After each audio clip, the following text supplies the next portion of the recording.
The Sports Mastery Workbook was created for the student athlete and the parent to work through together. The Sports Mastery Workbook was created for the student athlete and the coach to work through together. It was created in a sense and in a way to bridge the gap in communication between these parties and build a successful relationship dynamic. To learn more, visit sportsmastery.com/workbook or check out the show notes page and click on the link. And now, back to the show.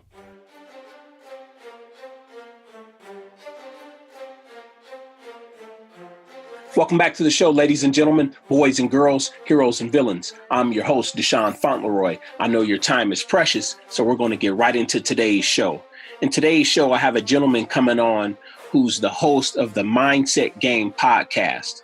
He discusses everything about fitness, nutrition, and sports psychology.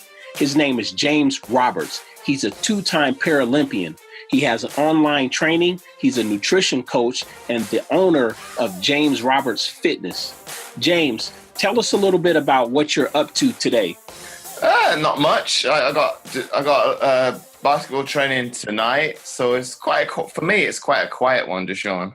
So James, one of the things that I wanted to discuss today with you being a Paralympian, and to my audience, I have student athletes that follow this show, sports parents that are listeners, and coaches. So I wanted to discuss overcoming adversity, and I would like for you to share your thoughts on that.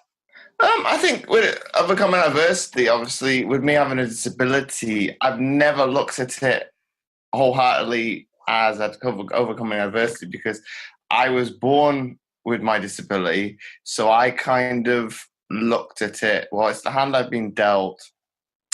Let me look at it a different way and look at it more as being adaptable as more so than looking at it as adversity. So how did you get into playing the different sports? I heard you say you have basketball going on tonight. How did that come about in your life? I think I've been in the right places at the right time at times. If we go back to the very beginning, I first started out in karate, but what springboarded my elite career was my mom wanted to put me into a sport that I wasn't on a, so to speak, a disadvantage, and I could be on an equal footing. So I actually started out on that pathway in swimming, and it kind of springboarded from there. I went to university because of the sport. Unfortunately for me, I was dropped from the national program. This would have been about 3 months into my university endeavor. Luckily for me, with the setup we've got in disability sport in this country, they don't want to lose you completely. So they kind of find, well, what can you excel at? Or trying to find a skill set that will work. I went on to try out rowing next. That kind of springboarded me even further from the development stage to that of the performance. And that's kind of where the Paralympics began for me. And then it kind of, long story short, I was, you could say unfortunate to be in the same position again with rowing, with there being a classification change. So with that one, it wasn't as so much of a shock as swimming was to the system, because I knew that the changes were going to come about the year later. So the coach asked me, do you want to go for one more run at it and try and finish out your career rowing on a high? So I was like, well, I've got nothing to lose. Let's go for it. The sky's the limit. Okay, unfortunately, it didn't work out in that World Championships in 2009. We finished 5th, if I recollect. Managed to beat the world best time, but obviously if 4 other crews go faster on a day, you got to take that with a pinch of salt. It was the fastest the boat had gone at that time. And then I kind of was in that situation again where I had to find a new sport. I was kind of in two minds at that time because I was coming up to my final year at university and my grades were okay, so to speak, but I wanted to come out with a better degree. So I was going to put my studies at the forefront, which if I look back over my academic successes, I've never really done that. So I think at the back, kind of subconsciously, I still did want to do. Well, I did want to go to the London 2012 Games. So I think I was going to give it a shot, but it wasn't the pinnacle that it had been previously. So if I'm hearing you right, James, you grew up being a multi-sport athlete. It looks like you started with karate or swimming, and then later you transitioned to rowing, and then it looks like you found your way towards basketball. Yeah, that's well. I had volleyball. Was my final sport at the elite level, and how I actually found basketball. My coach, well, to this present day, he sent me a Facebook message asking whether or not I'd be not interested to play with a team that's no longer in existence now. But I was like, well, I was at that time I was living in London, studying for a master's. About 30 minutes from where I currently live now. I was like, I'd be interested, but let me get the London 2012 Games out the way, and I will jump full into trying out this new sport. Yes. How did the London 2012 Games go for you? In the end, the volleyball team finished 8th. I think the team overall had higher expectations than that, but as you know, team sports are not so straightforward. At times, you need everybody singing off the same hymn sheet.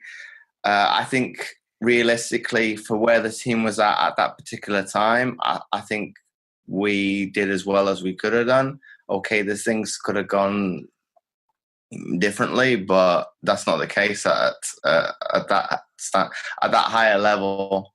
So nevertheless, it seems like, your take on life is that you can take an adversity and find opportunity within that. That seems like that's what I'm hearing from you right now. Whereas an outsider might look at your life and say, okay, life can be tough, but then it's like you don't even see what they see because you were born a certain way. So all you know is what you know as far as looking at opportunity and just gravitating towards what comes your way and finding success within that.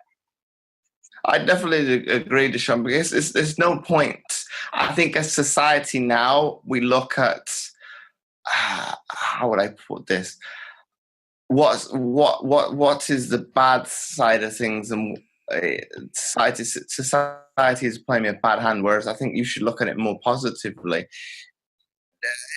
In certain circumstances, there's nothing you can change, so you need to have it from that kind of mindset. Well, I'm going to do everything within my power to accomplish what I can do. It's like it's looking at it, I think, from a sporting mindset. It's controlling the controllables. You can't dictate what somebody else is going to do, so there's no point worrying about it. I agree with you, and I think what's really appealing about your story, man, is really just listening to you now and listening to your confidence. And I can appreciate you being a multi-sport athlete because, most people, I think when you think of amputees, you don't think of a person being an amputee and being a multi-sport athlete. I mean, it's like you can be an Olympian now, and I think it's incredible that, everything you're presenting to me. I think my audience is really going to appreciate your story. If you're listening to this, go over to Sports Mastery right now. Give us a rating and review. James he's sharing some incredible information that anybody can learn from. I wanted to discuss, like, and you're telling me this right now. It's like seeing yourself as more than an amputee. What does that mean to you? I think it comes back from what I was taught, obviously from a sports psychology perspective. I think anybody, doesn't matter if you're disabled, able-bodied, you can relate to, because I think where athletes get stuck in this kind of mindset where it's what a one-trick pony. It's you are, be it, I don't know, football player, basketball player, and you're stuck in that kind of mindset that that is all I am ever going to be. That's all that defines me. Whereas I think you can't look at yourself and kind of enclose yourself in that small box, because there's going to be different components to yourself. If I use myself as the example, if we don't even include the personal training that I do now, I would have said when I was a student, I was an academic.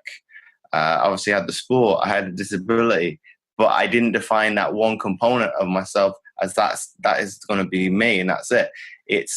I could kind of switch from, you could call them personas to a certain extent, wherever I needed to. If I needed to study, it's time to have the academic head on. If it was time to do sport, I could kind of put the other stuff to the back burner and focus solely on that. So I think it helps from a well-being standpoint to be able to have, so to speak, those different personas, because you're not solely focused 100% of the time on that one specific endeavor.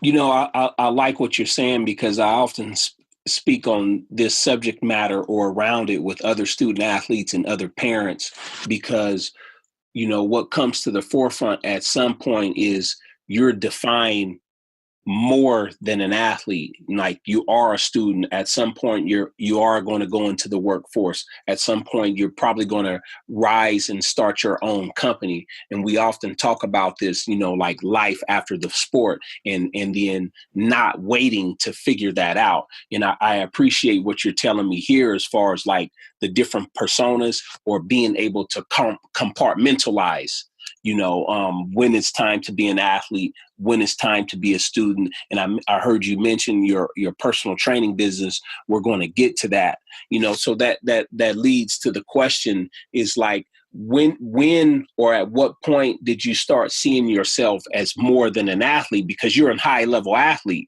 being a Paralympian, you know, when did you start seeing yourself as more than just, you know, a rower, or playing volleyball, or playing basketball, or doing karate, or doing swimming? I think it stems back to a discussion we had in our national program. I'd have been about 15 or 16, and they said to us, it's like a triangle diagram. They said, obviously you've got your sport on one side, your academics on one, and your social life. I know it's a little bit of a tangent from the question you asked, but they said, obviously, you want to succeed in sport, so obviously that's got to stay. You've got to now choose what the other two you're going to put at the forefront, and kind of a preference, and I can't think of the other word, but what you're going to put. So obviously, that for me, that was an easy decision, because I'm not a social animal, so to speak. And at the time, I was still in high school education, so obviously I can't kind of shun that and put that to one side. And I kind of had aspirations to some degree to go to tertiary education and go to university. So it's always been at the forefront of, I'm going to put importance on one or the other. But to kind of answer your question about how did I define myself not being an athlete, I think I've come to the realization it's a career that it can be over in a second. You need to kind of prepare from the off if you can. It's been having that. You could say I have it's a kind of a family trait of looking at being a little bit pessimistic. And looking at all the what ifs, what could go wrong. It's you could say it's a positive way of thinking, or a negative. I think I'd agree with. You could look at it from both standpoints. I think from a positive standpoint, I think it puts me in a mental state, whereas I am so to speak, thinking of the future avenues. Okay. Well, if this arises, I'm kind of at a fork in the road. Well, I can kind of continue on in sport if it's not a bad injury, and kind of progress, or if it's a life, not life-threatening one, but a life altering career-ending injury, I have a backup plan and kind of set up for what is going to be in the future. But kind of looking at it from a negative point of view there, it's probably, from a sporting context, it's probably not always a good thing to look at the what if scenarios, because you're putting kind of yourself in a bad situation with it being, you're going to have elements of self-doubt. You're not at times going to possibly give 100% because you don't want to get hurt, be it at practice, or in the context of a game. You don't want to go full throttle because you're thinking of the what ifs if I get hurt. But I think I'm not as bad as that. When I was in my career, I think I had the outlook to see what is going to possibly transpire and look at what I want to do from an academia standpoint. As well, if we kind of tell the story, I did sports science at undergrad, so I kind of wanted to be as close as sport as I could. Okay, to some degree, I have probably used my degree now with the business I run. But if you talk to me about it, say 3 to 5 years ago, I would say, well, I wish I would have done something else at university, because it kind of, nothing seemed to come to fruition from a job perspective in the roles that I wanted to partake in after sport. Okay, so you told me that you studied exercise science, at the collegiate level. How did you finally, and it seems like, for a while you didn't know where that road was going to take you, or where those studies were going to take you. How did you get into like the fitness, like personal training and the nutrition side? And I know you have an online program. How did all of that come to fruition? I think you could look at it as negative and positively, but I think maybe with the working environment, having a disability was perhaps a disadvantage when it came to applying for jobs within the sporting environment, because I was applying for, be it development jobs,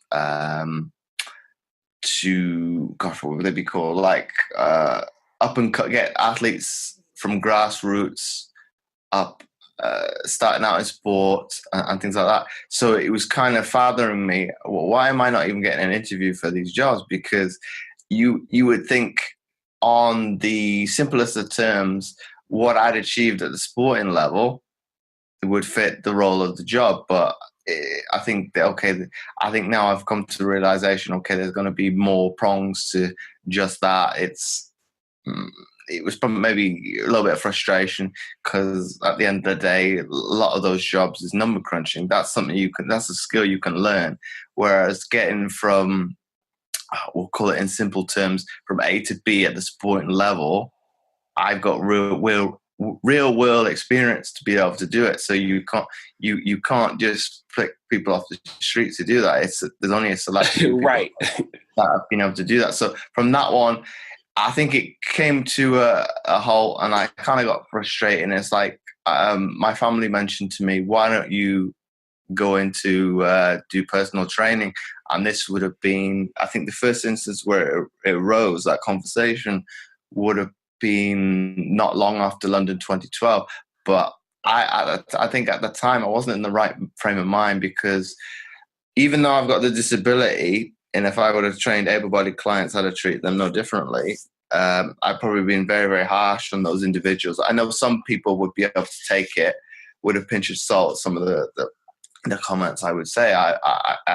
Okay, once I started in business, I never actually had to say it, but I was of the mindset, because I competed at such a high level, even with a disability, I would probably say to people, well, what excuse do you have today to not be able to do it? Okay, it's not very sympathetic kind of mindset to have, I think, and I probably rightly so didn't take it upon myself to get trained straight away. I think it was about 2 years later, and obviously after all the struggles I had with not getting interviews, not even getting consideration for jobs, I was like, okay, I've had enough of being on the dole, and it's like, well, if I can't get a job working for somebody else, why don't I go work for myself?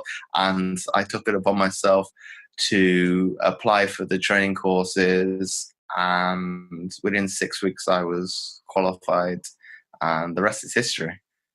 Yeah, that's an incredible story, and I think I can relate to that.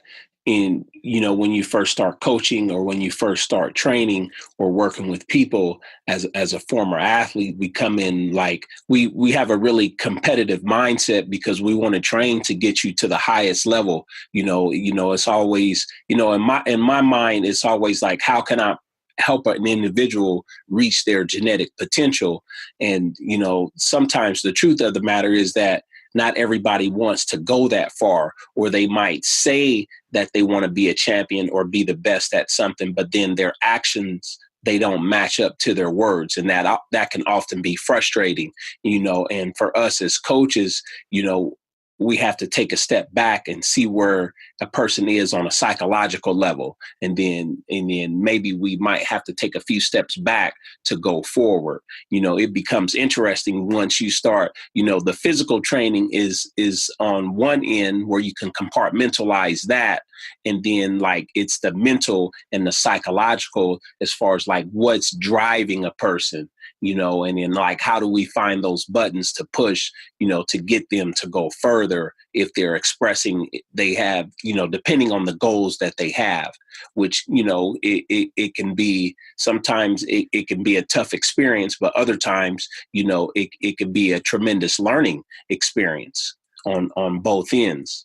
I'd agree wholeheartedly with that, Sean, because I think, and this is probably where the fitness industry is going now. Obviously, it used to be very much looking at obviously the overall physical well-being of the person, but then also getting their nutrition in check. But I think it's become a three-pronged attack now, and I think, like you said, with it's being able to hit the right buttons from a psychological standpoint.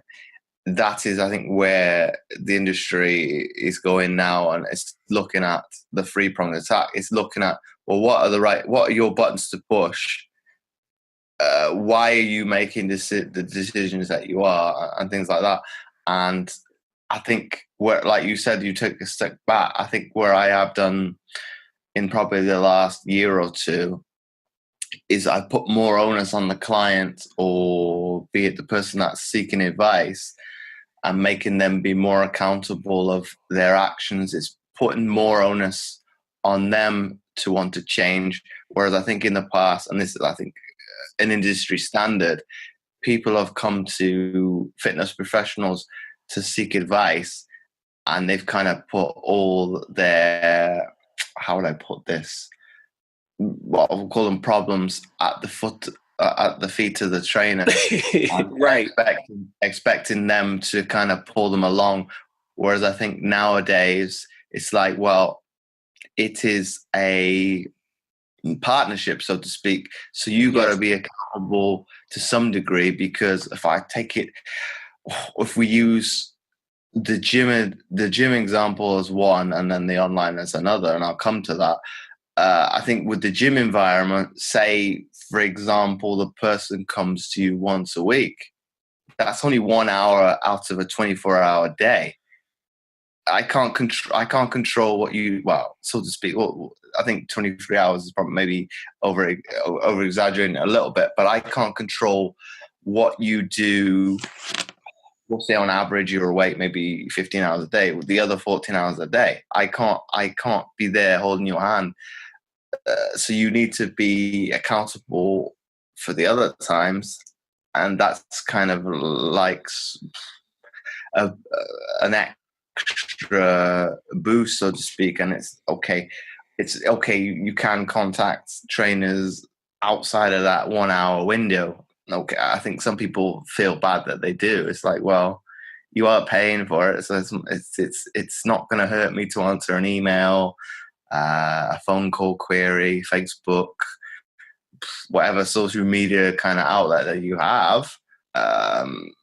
Okay, I might have to go out. Your question I might not be able to answer straight away, but I'll do everything I can to be able to answer that question. But then coming on the online point of view now, that is probably even more difficult because you could even be in a different country. So I think I'm probably, and this is probably industry standard now, you're going to put more onus on the person being accountable to themselves, or be it a family member, to stay on track, to be able to reach their targets. You're gonna reevaluate them, and I think this is where having that sporting background and being through it, I think, and that's the same with any athlete that's become a trainer.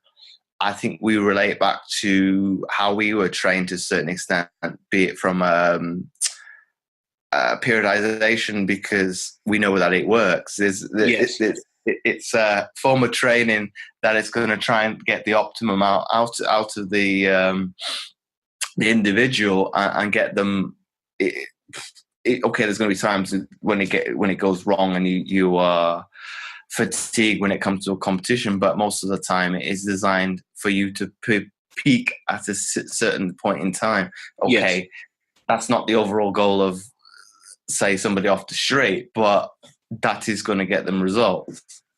Yeah, yes, I agree. And I like what you said about wearing multiple hats, because, we've seen when we were competing, we've seen our coaches wear multiple hats. And then, I've been in the personal training industry before I started really working with athletes and athletes exclusively, where you do wear multiple hats, because you're not only the trainer, sometimes you're the mentor to the client, sometimes you're the counselor, sometimes you're the therapist. And if you're not ready for those roles or the problems that they might present to you, it can become a frustrating experience. But if you're patient and then you start doing the research on the other side, because we have to understand what a client is going through, where they could be having hardship in their family dynamic or in their marriage dynamic, or it could be some struggles in their business or in their workforce or at their job. And they often, I've seen that, I'm sure you've seen that, they'll bring a problem to the gym that you might not have been ready for. And sometimes they just need people to listen to them. Well, I think you're right, Deshaun. I think stems down to, and this is probably a simple way of looking at it. Most people, they're buying into the person, not the service. Yes, I would agree 100%. James, before we close out, I wanted to ask you a few things. And the first one is, what other piece of advice would you give to my audience? And keeping in mind that my audience is student athletes, their parents and coaches, what is one other piece of wisdom that you would like to leave them with today? This is one that's arisen quite a lot down the years. I think it's from my whole advice, obviously now being retired from the elite level, is, I wouldn't say it's a regret to some degree, but I think I wish I would have probably put more importance on my academics than I actually did. Okay, I'll kind of go into that a little bit. I was above average student. I say, what was my grade point average? About just over 3.0 grade point average. But I knew deep down, and I think my family said to me down the years, obviously back then, you could have done a lot better. I've kind of put it to the back burner. It's like, well, I don't really want to. But that is my only regret now. I know I was capable of doing better. So I would say to your audience, if you've got the opportunity to do it now, don't regret it later down and later life. Yes, and I appreciate that. The other thing that I wanted to ask you, James, is, where can my audience learn more about your online training program? Is there a website that they can learn more about that? And if so, what is it? My website is fitamputee.co.uk. So that's FITAMPUTEE.co.uk.